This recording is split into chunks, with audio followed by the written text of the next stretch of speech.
Hi, today I'm going to make a video about some of my all-time favourite products.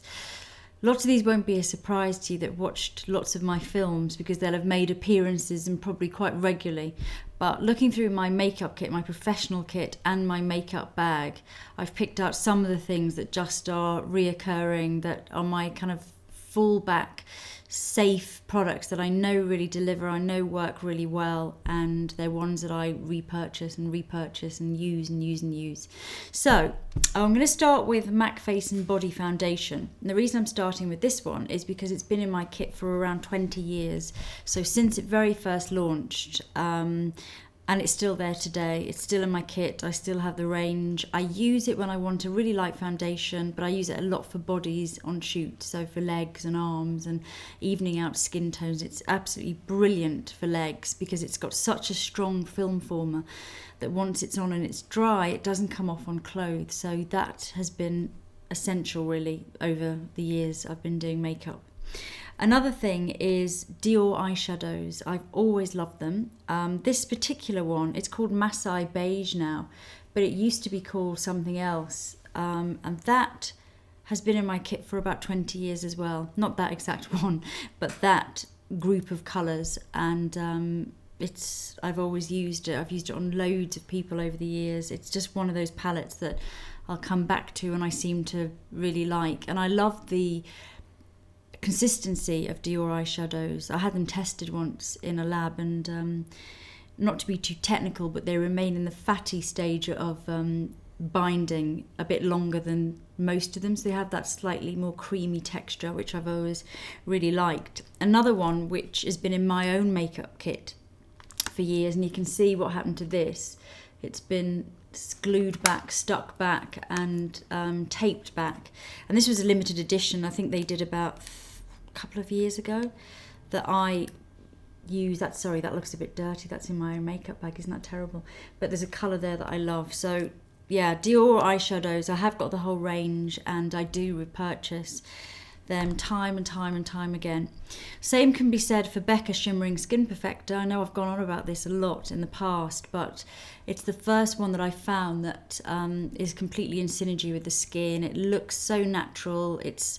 They do 3 or 4 different shades that I find great for different skin tones, and it's easy to blend, and it's got SPF, and it's just photographs so well. And I probably use that at least for the last 10 years, more or less consistently. Maybe it's longer. Yeah, and I think I probably use that on every single celebrity I've ever worked with, so that's a good product.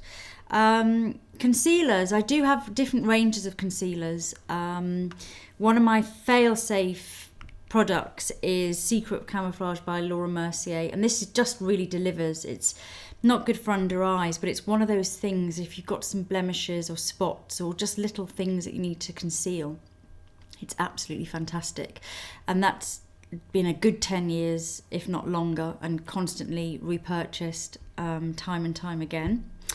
Something that's a little bit newer is the Clinique Airbrush concealer, and this is the light reflective one of choice. So I've probably been through all the different people that have come out with them, over the last 15 years, and settled on this one. I like it because it's not too light reflective, so it's good for things like red carpet, and also it has a little bit of concealing, a little bit more concealing than some of them. And they do lots of different colours, again good for different skin tones, and I found that looks really good and photographs really well, and I've been very happy with that. So that's probably about 6 years going strong. Eyelash curlers, Shu Uemura, Kevin Aucoin, favourites. Yeah, that's been in my kit since the Shu Uemura one. I can't remember how long that's been going, but I've had it since it launched. I think it's over 20 years, it must be. If I'm wrong, sorry, but it feels like I've had it for a good 20 years, that one, and they're my favourite eyelash curlers. In the eyebrows, I have become a big fan of Suqqu. I'm sorry I keep mentioning this product because I know most of you can't get it, and I'm sorry that that's happened.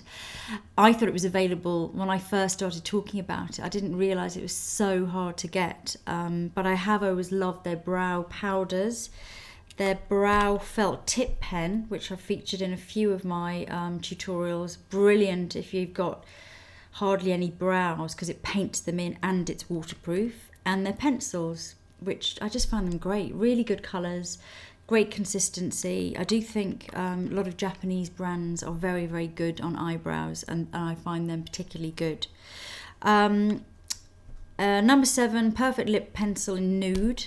I actually designed this colour, so it's a bit of a cheat, but this was the colour I wanted and I was looking for myself.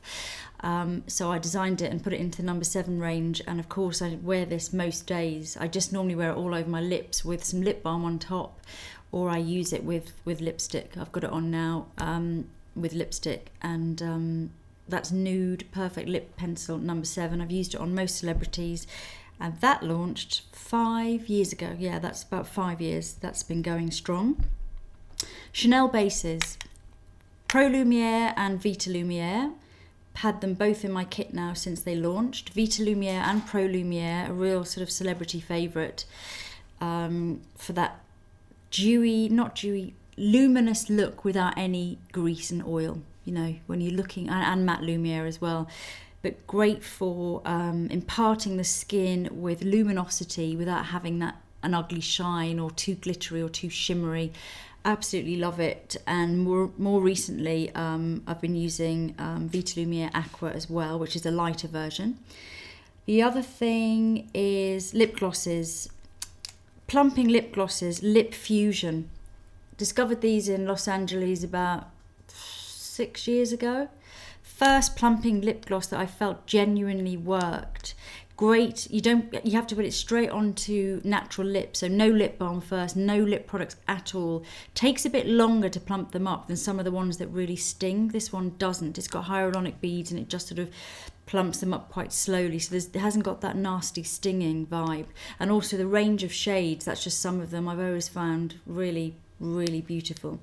So that's a big one for me. Bobbi Brown gel eyeliners. I know I've used them in lots of tutorials, but just brilliant range of colours. Who does such a massive range of nuances of purpley, blacky, grey, all those colours that you sort of want to find. They do so many greys, so many browns, so many different blacks, so many textures.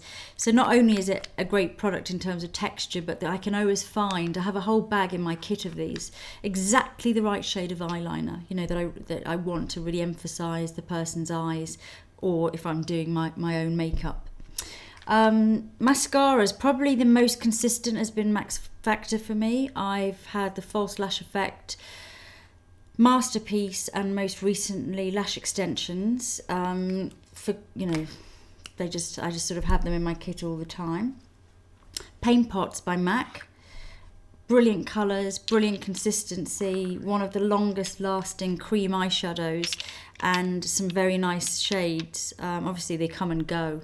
They change quite a bit, but that's something that I have a whole range of in my kit as well, and I really, really like them.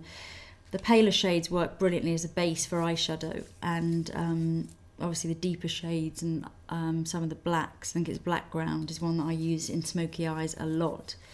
In terms of blushes, Chanel. This one, long since discontinued, but I bought a ton of them before it got discontinued, so I probably got enough to keep me going for the next 10 years of Turbulent. And I don't know if anyone remembers this, it's already been discontinued for 5 years. But they're the one blushes that I buy all the time because I use them up. I genuinely sort of use them up. The pink one, love the tweeds particularly, all the new tweeds. I know I showed you the fuchsia one that I've been wearing in the Christmas gift tutorial. And I like them because they have just the right amount of pearl, so it's not too frosty. Again, it gives that life to the skin. I find it brilliant on clients, great for me. It's giving, you get enough colour, but it's sort of sheer, and you get enough shimmer that the face just lights up. It's a really good balance, a good mixture of colours. I think that's it. Have I got anything else to show? No. Lipsticks. I have so many different lipsticks in my kit, and so many that I like. Recently, I mean, it's hard to say, but all the Revlon matte ones, I've got them all in my kit. I've got a lot of MAC ones. Obviously, I've got favourites like Ruby Woo, Lady Danger, Rebel. Some of the NARS ones like Shiap I've had in my kit probably since it launched. Some of the Givenchy ones like Voluptuous Nude is a big favourite of mine. Some of the Rouge Allures, some of the, the classic ones, I just keep them going. I've actually got this one on today, which is Rouge d'Armani. It's 105. That's a really nice colour. So yeah, lipstick is hard to sort of say, but I have quite a big selection. But I think roughly they're all the things that, when I just looked in my kit now, all the things that sort of jumped out, that having spent their time and proved themselves to be worthy to be included amongst some of my absolute all-time favourites. So I hope that was interesting, and thanks for watching.